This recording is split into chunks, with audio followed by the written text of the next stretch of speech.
Ever since humans began to look to the heavens, the stars have occupied a central place in imagination, religion, and science.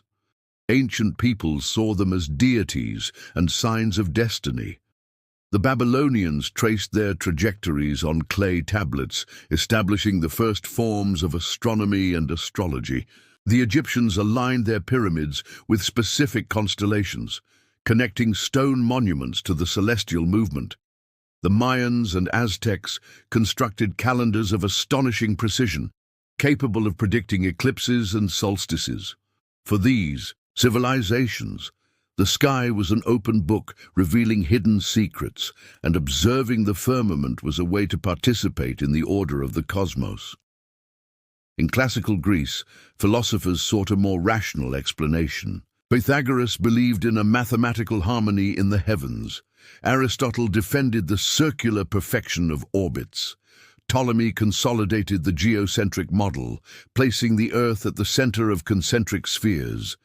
This model, imperfect but useful, endured for over 1,000 years, supported by the church and tradition. It was a cosmology that not only explained the heavens, but also reinforced the centrality of humanity. With the Renaissance, revolutionary ideas shattered these certainties. Copernicus proposed the heliocentric model, placing the sun at the center. Giordano Bruno dared to imagine infinite inhabited worlds, paying with his life at the stake of the Inquisition. Galileo, with his rudimentary telescope, revealed craters on the moon, moons on Jupiter, and spots on the sun, challenging the vision of an immutable cosmos. Isaac Newton, in the 17th century, unified heaven and earth with his law of gravitation, showing that the same force that made apples fall also governed planetary motion. This transition from superstition to science planted the seeds of a future in which the heavens would no longer be the domain of the gods alone, but would become a frontier for humanity. Throughout the 18th and 19th centuries, scientific and technological advancements provided new instruments for astronomy. Larger telescopes revealed nebulae and distant planets. Science fiction writers such as Jules Verne and H.G. Wells began imagining interplanetary travel, putting ideas on paper that seemed impossible but sparked popular curiosity. It was during this period that Russian Konstantin Tsiolkovsky developed visionary theories about liquid-fueled rockets, presenting equations that still underpin astronautics today. Although he never saw his ideas come to life, Tsiolkovsky left a legacy that would inspire 20th century engineers. The 20th century, however, brought with it the devastation of war, which accelerated science in unexpected ways. During World War II, Nazi Germany developed the V-2 rocket under the leadership of engineer Werner von Braun. The V-2 was the first long-range ballistic weapon capable of traveling over 80 kilometers and striking targets hundreds of kilometers away. It was an instrument of terror, launched against cities like London and Antwerp, but it also represented the first human object to breach the boundary between the atmosphere and space. The cruel irony was that science that could have been used to explore the stars was being employed to destroy lives. With the end of the war, the United States and the Soviet Union fiercely fought over these engineers and the V-2 technology. The Americans carried out Operation Paperclip, bringing over 1,000 German scientists, including von Braun, to work on American soil. The Soviets also captured specialists and rebuilt factories to reproduce the rockets. This technological appropriation became the seed of the space race. Space, until then the domain of philosophy and astronomy, became an indirect battlefield of the Cold War. In 1957, the Soviet Union surprised the world by launching Sputnik 1, the first artificial satellite. Small and simple, it orbited the Earth emitting radio signals, but its impact was gigantic. For the Soviets, it was a triumph of socialist science. For the Americans, a strategic and psychological shock. The Sputnik shock, led the United States to create NASA in 1958 with a billion-dollar budget and a clear objective: to regain scientific and military leadership. Shortly thereafter, Sputnik 2 placed the dog Laika into orbit, making her the first living being to leave Earth. Her untimely death did not diminish the mission's propaganda value, which proved that organisms could survive, albeit temporarily, in space conditions. In 1961, the world witnessed an even more spectacular feat. Yuri Gagarin became the first man to orbit the Earth aboard Vostok 1. At just 27 years old, the cosmonaut became a global hero, hailed in triumphant parades and held up as an icon of Soviet power. The humiliated United States reacted swiftly. Astronaut Alan Shepard made a suborbital flight a few weeks later, but the gap was stark. It was then that President John F. Kennedy, in a historic speech, issued the challenge to land a man on the moon before the end of the decade. This audacious and nearly impossible goal united the nation and channeled immense resources into the Apollo program. Between 1961 and 1969, the United States conducted a series of fundamental tests through the Gemini program. In it, astronauts learned how to perform spacewalks, rendezvous in orbit, and dock between spacecraft, indispensable skills for a lunar mission. Meanwhile, engineers led by von Braun developed the Saturn V rocket, a colossal 110-meter-tall machine, capable of generating 34 million newtons of thrust and placing tons of spacecraft into orbit. It was the largest and most powerful machine ever built by humanity. The Soviets, for their part, continued to rack up intermediate victories. Valentina Tereshkova became the first woman in space in 1963. Long-duration missions extended human time in orbit, demonstrating endurance beyond days or weeks. However, the Soviet lunar program faced technical difficulties with the N-1 rocket, which suffered devastating explosions during its tests, hidden by state censorship. The Americans' journey was also marked by tragedy. In 1967, during a ground test, a fire killed astronauts Gus Grissom, Ed White, and Roger Chaffee in the Apollo 1 capsule. The accident revealed serious safety flaws and caused a painful pause in the program. However, this tragedy led to stricter protocols and advances in reliability. The definitive turning point came with the Apollo 8 mission in 1968, which took humans to orbit the moon for the first time. Images of Earth from the outside, especially the famous photograph Earthrise, revealed our planet as a fragile sphere suspended in the void, inspiring environmental movements and philosophical reflections. Finally, on July 20th, 1969, Neil Armstrong and Buzz Aldrin walked on the lunar surface while Michael Collins orbited above. The entire world watched live, and the phrase, "one small step for man, one giant leap for mankind," became part of history. 5 more Apollo missions landed on the moon until 1972, collecting rocks, installing experiments, and exploring the satellite, with the aid of powered vehicles. In total, 12 men left their footprints on the moon. After Apollo 17, the program was shut down. The billion-dollar cost, waning public interest, and political priorities focused on the Vietnam War ended the era of lunar travel. But the space race wasn't over. It was simply changing shape. The Soviet Union invested in orbital stations, beginning with Salyut and evolving into Mir, which operated from 1986 to 2001. The United States launched Skylab, and later the ambitious Space Shuttle program, conceived as a reusable vehicle. The Space Shuttle carried out more than 100 missions, placing satellites, telescopes, and modules into orbit. It was crucial to the construction of the International Space Station and the maintenance of Hubble, which revolutionized astronomy with its images of distant galaxies, colorful nebulae, and the famous deep field photograph revealing thousands of galaxies in a tiny patch of sky. However, the shuttle also brought tragedies. The explosion of Challenger in 1986 and the disintegration of Columbia in 2003 reminded us that the risk had never disappeared. While astronauts worked in low orbit, robotic probes explored the solar system. The Voyagers passed by Jupiter, Saturn, Uranus, and Neptune, returning invaluable data and stunning images.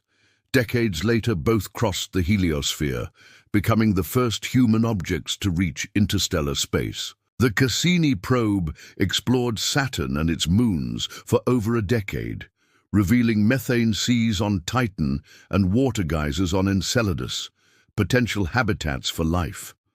On Mars, rovers like Spirit, Opportunity, Curiosity, and Perseverance traveled miles, studying geology and searching for traces of past life. Each discovery increased the expectation that the Red Planet would be the next human destination. The International Space Station, inaugurated in 1998, became the ultimate symbol of international cooperation, orbiting Earth at an altitude of 400 km. It served as a research laboratory and a hub for astronauts of various nationalities. Experiments conducted on the ISS contributed to medicine, the development of new materials, and the study of biology in microgravity.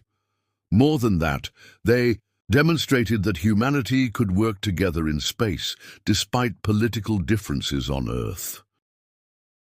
In the 21st century, the entry of the private sector brought new impetus. SpaceX, with its reusable rockets, reduced costs and opened the possibility of more frequent travel. Space tourism became a reality with companies like Blue Origin and Virgin Galactic. Concrete plans to colonize Mars gained momentum, with projects for interplanetary spacecraft, pressurized habitats, and food cultivation systems. The challenges remain immense, protecting crews from cosmic radiation, securing supplies on long journeys, and dealing with psychological isolation. But the ambition is commensurate with the difficulty. The Moon has returned to the spotlight with the Artemis program, which seeks to establish a sustainable presence on the satellite by exploiting resources such as crater ice to produce water and fuel. This lunar base would serve as a springboard for missions to Mars. The Red Planet, once just a science fiction dream, now appears as an inevitable destination on the human horizon. More than 60 years after Sputnik, the space race continues. It is no longer just a contest between superpowers, but a joint effort of governments, corporations, and visionaries. Space, vast and silent, remains both a challenge and a promise. It reminds us of the smallness of Earth and the grandeur of the universe, of the fragility of our species and the immense capacity for audacity that defines us. From the terror of the V2 to the poetry of Hubble images, from the fierce rivalry of the Cold War to the international cooperation of the ISS, the trajectory of space exploration is, at its core, the story of humanity itself, a restless being, dissatisfied with limits, always ready to take the next step, even if it leads to unknown worlds. When examining in detail the trajectory that took humanity from its first curious glance at the firmament to its permanent presence in Earth orbit, it's impossible to ignore the complex web of politics, technology, dreams, and tragedies that shaped this journey. The period immediately following the lunar landing was marked by paradoxes. On the one hand, humanity had achieved something that for millennia seemed impossible. On the other, the lack of an equally spectacular goal led to a kind of void of purpose. The American public, which had cheered Armstrong and Aldrin, soon tired of broadcasts of astronauts collecting moon rocks and installing scientific instruments. Budget cuts were inevitable, and NASA was forced to scale back its ambitions. The cancellation of the Apollo 18, 19, and 20 missions clearly demonstrated this new scenario. The Soviet Union, for its part, never managed to catch up with the United States in the lunar race, but it never gave up on pursuing its own path. Its orbital stations represented a distinct approach. Instead of spectacular leaps, they preferred to invest in continuous permanence in space. The first Salyut station was launched in 1971, paving the way for long-term experiments that revealed the physiological and psychological effects of living in microgravity. Cosmonauts faced muscle atrophy, loss of bone density, circulatory difficulties, and emotional challenges resulting from confinement. Each experiment provided data that would be vital for planning future long-distance missions, such as those now dreamed of to Mars. In the United States, the 1970s brought Skylab, a station that allowed stays of up to 84 days in orbit. It was there that astronauts conducted space medicine studies, photographed the Earth in high resolution, and observed the Sun with dedicated instruments. Although the project was short-lived, Skylab offered a glimpse of the potential of orbital laboratories. When the station re-entered the atmosphere in 1979, fragments fell in parts of Australia, a reminder that what goes up must, at some point, come back down. The advent of the space shuttle in the 1980s radically transformed the logistics of access to space. The promise of reusability was revolutionary. Instead of discarding rockets with each launch, the same vehicle could fly repeatedly. Columbia in 1981 was the first to accomplish this feat, inaugurating a 3-decade period in which 5 different orbiters carried hundreds of astronauts, delivered satellites, and helped build complex structures like the International Space Station. The shuttle became a symbol of advanced American engineering, but also a reminder that promises rarely come true. The cost per flight remained sky-high, and operations were more complex than anticipated.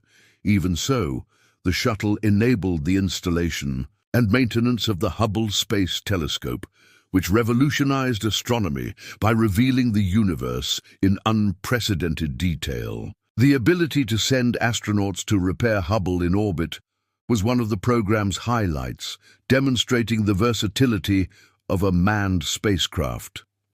Tragedies, however, profoundly marked this era. The Challenger disaster in 1986 shattered public confidence and revealed serious organizational flaws.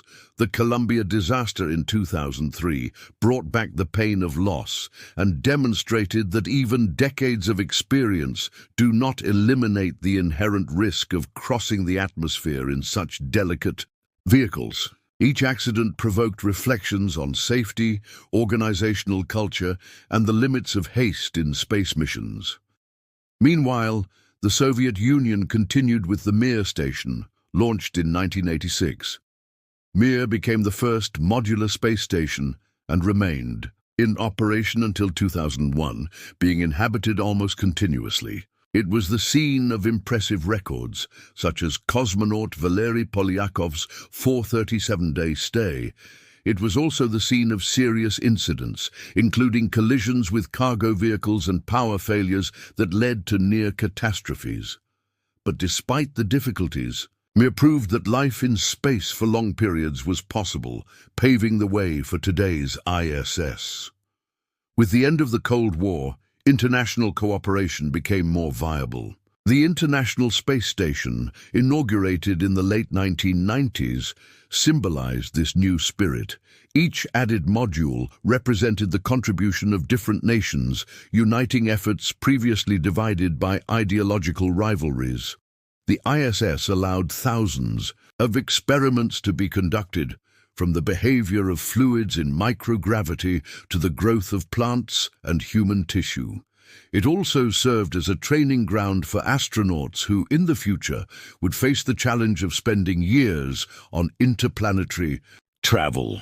The multicultural environment on board, with crews comprised of Americans, Russians, Europeans, Japanese and Canadians, demonstrated that space could be a territory for collaboration amid a terrestrial world often marked by conflict. Meanwhile, robotic probes expanded horizons. The Galileo probe revealed details of Jupiter and its moons, suggesting subsurface oceans on Europa. Cassini explored Saturn with impressive precision, launching the Huygens probe, which landed on Titan, revealing an alien world with lakes of liquid methane. Missions to Mars multiplied discoveries. Opportunity, planned to last 90 days, operated for almost 15 years, returning iconic images of dunes and craters. Curiosity, with its chemical laboratory, confirmed the presence of complex organic molecules, while Perseverance, currently active, collects samples that could one day be returned to Earth. These robotic achievements, while less glamorous than a human landing, represent the cutting edge of knowledge. With each transmitted piece of data, we learn more about the possibility of life on other worlds, planetary formation, and the resources available for future colonies. In the 21st century, the private sector introduced a new dynamic. SpaceX revolutionized the industry by creating rockets capable of vertical landing and reuse, breaking paradigms.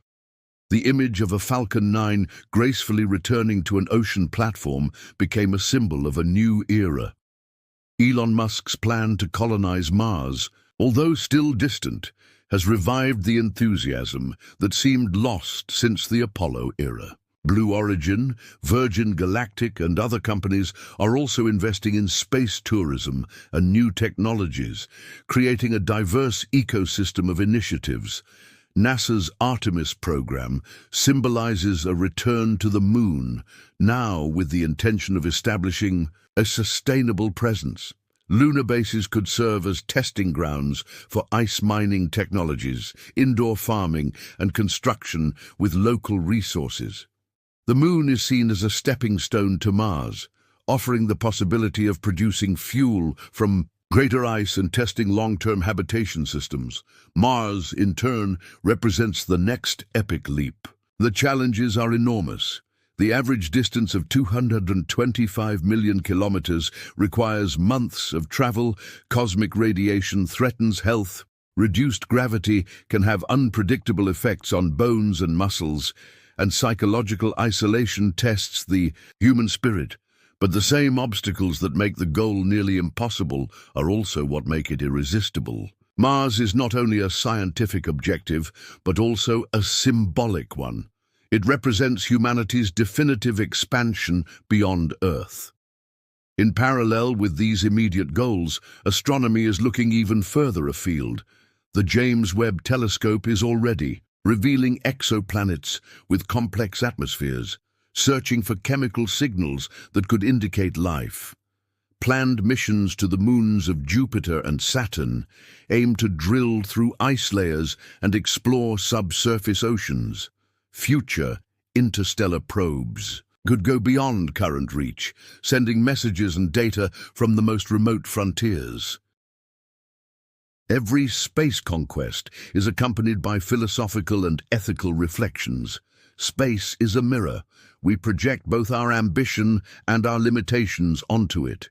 It reminds us that we are fragile, confined to a small blue planet, but also that we are capable of dreaming and achieving feats that defy imagination. From temples lined with stars to rockets streaking across the sky, the history of humankind's relationship with the cosmos is the story of our relentless search for meaning, power, and survival. And so, more than 60 years after Sputnik's metallic beep, humanity finds itself at a crossroads. We can remain confined to low orbit, repeating experiments and postponing great leaps, or we can dare again, expanding our frontiers to the moon, Mars, and beyond. The space race is no longer just between nations. It is a collective challenge for the species. The next great adventure will not be broadcast in black and white on televisions, but in high definition to billions of connected screens. And when the first human steps mark the Martian soil, the echoing phrase may not be of national victory, but of the continuation of an ancient story, that of the human being who never accepted being tied to the ground. Since the conclusion of the Apollo program, the landscape of space exploration has transformed into a vast mosaic of discrete advances, technical challenges, and ambitions that are renewed with each generation. Each decade brought with it shifts in focus, technological advancements that became invisible to the public, but were absolutely essential to consolidating a continuous effort. The United States, having achieved its lunar objective, turned to the question of how to sustainably maintain a presence in space.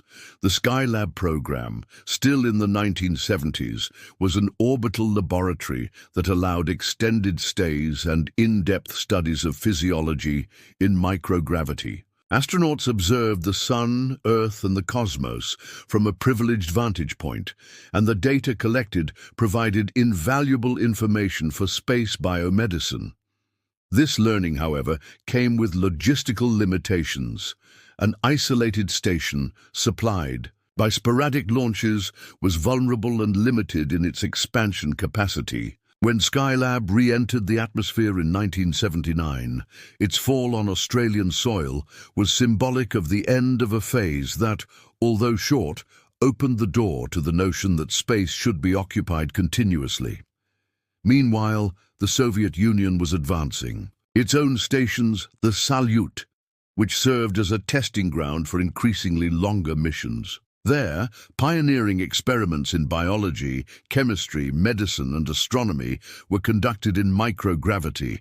Each Soviet mission was shrouded in secrecy, but the achievements resonated internationally, reinforcing the image of technological persistence. Even after the symbolic defeat in the lunar race, the culmination of this line of development would come with Mir, inaugurated in 1986. Modular and expandable, Mir represented a qualitative leap forward. It allowed stays of months and even more than a year, tested maintenance routines, multicultural coexistence, and resupply operations in adverse conditions. It was the scene of serious incidents, such as fires and collisions with cargo vehicles, but survived them all, remaining a landmark of human engineering and resilience. Its continued existence until 2001 was unequivocal proof that humanity could live in space not just for visits, but for permanent stays. The 1980s also saw the debut of the American Space Shuttle, a vehicle that would change the way we think about access to orbit. Instead of disposable rockets, the promise was reusability and reduced costs. Columbia, the first to fly in 1981, paved the way for diverse missions, launching communications satellites, placing probes on interplanetary trajectories, servicing telescopes in orbit, and, perhaps most importantly, the gradual construction of larger stations. The Space Shuttle was central to the installation of the Hubble Space Telescope in 1990, and subsequent repair missions that saved and optimized the observatory, transforming it into one of the most important scientific instruments in history. Images of distant galaxies, star formation, and the structure of the universe forever changed human understanding of the cosmos. The shuttle, however, also proved to be risky. The Challenger disaster in 1986, broadcast live in front of millions of viewers, interrupted the initial euphoria. In 2003, Columbia again served as a reminder of the extreme vulnerability of traversing the atmosphere in delicate vehicles. Each loss brought grief, but also protocol revisions, engineering reinforcements, and painful new learning experiences. While astronauts worked in low orbit, automated probes expanded horizons. The Voyagers, launched in 1977, explored Jupiter, Saturn, Uranus, and Neptune, returning images and data that surprised even the most optimistic. They revealed active volcanoes on Io, frozen oceans on Europa, gigantic storms on Jupiter, Saturn's complex rings, and peculiarities of previously unseen worlds. After completing their flybys, they continued on to interstellar space, carrying with them golden discs filled with sounds, music, greetings in various languages, and images of life. On Earth, a symbolic message sent into infinity. The Galileo probe deepened the study of Jupiter, and Cassini at Saturn revealed moons with methane seas and water geysers that expanded the notion of habitable environments beyond Earth. These machines, though inanimate, became extensions of human curiosity, traversing distances unattainable for human crews. In 1998, a milestone in international cooperation changed the course of space exploration. The International Space Station began assembly in orbit.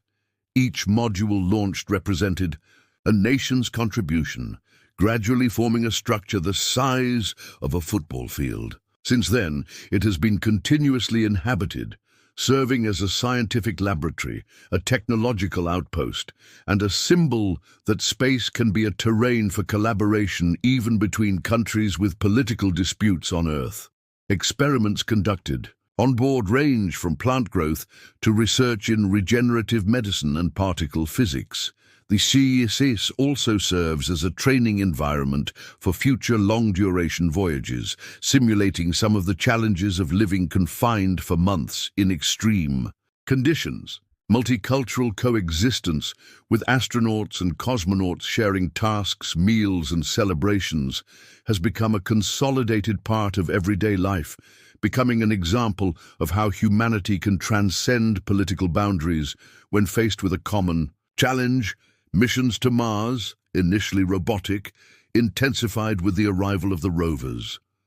Spirit and Opportunity traversed hostile terrain, exceeding their expected lifespans by years. Opportunity, planned for just 3 months, endured for nearly 15 years, revealing the planet's geological history and evidence that liquid water once flowed on its surface. Curiosity, with its onboard chemical laboratory, provided detailed analyses of minerals and organic molecules, strengthening the hypothesis of a habitable past. Perseverance, the most recent rover, collects samples that could be returned to Earth on future joint missions between NASA and ESA. Meanwhile, the Ingenuity helicopter demonstrated for the first time the possibility of controlled flight on another planet, a historic feat that opens new perspectives for aerial exploration in rare atmospheres.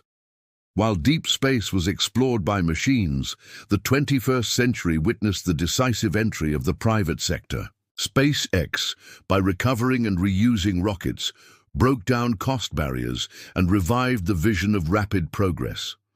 The return of vertical thrusters on offshore platforms became a modern spectacle, a symbol that engineering could defy expectations. Elon Musk talks about colonies on Mars, and even though such plans remain in the realm of speculation, they have revived in the popular imagination the enthusiasm that seemed lost since the Apollo era. Blue Origin, with its suborbital tourism, projects, and Virgin Galactic 2 with experimental flights, have shown that space can become accessible not only to elite astronauts, but also to financially resourceful civilians. The diversification of actors profoundly alters the landscape, previously restricted to national governments. The Moon, forgotten for decades after Apollo 17, now returns as a strategic objective. The Artemis program aims to establish a continuous presence on the satellite, exploiting local resources such as ice in polar craters to produce water and fuel. The idea of using the Moon as a springboard to Mars and other destinations is gaining momentum. Lunar bases could serve as training environments, mining outposts, and logistics platforms. This vision is shared by several agencies, including Russia and China, which are also developing projects for manned and robotic lunar missions. The space race, once a symbol of Cold War rivalry, is now becoming a multiplayer marathon. China, with its Chang'e missions, has already landed probes on the far side of the Moon and returned lunar soil samples to Earth. It launched the Tiangong station, which is beginning to establish itself as an independent alternative for in-orbit research. India, with the Chandrayaan mission, explored the lunar surface and is orbiting Mars with Mangalyaan, demonstrating growing capabilities. The race for the Moon and Mars is now global, marked by collaboration, but also by economic and political competition. As Mars looms as the next leap, the horizons of astronomy expand even further.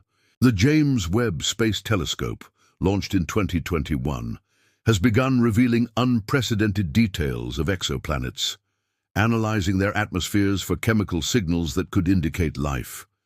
Its images of galaxies formed shortly after the Big Bang beyond current reach, sending messages and data from the most remote frontiers.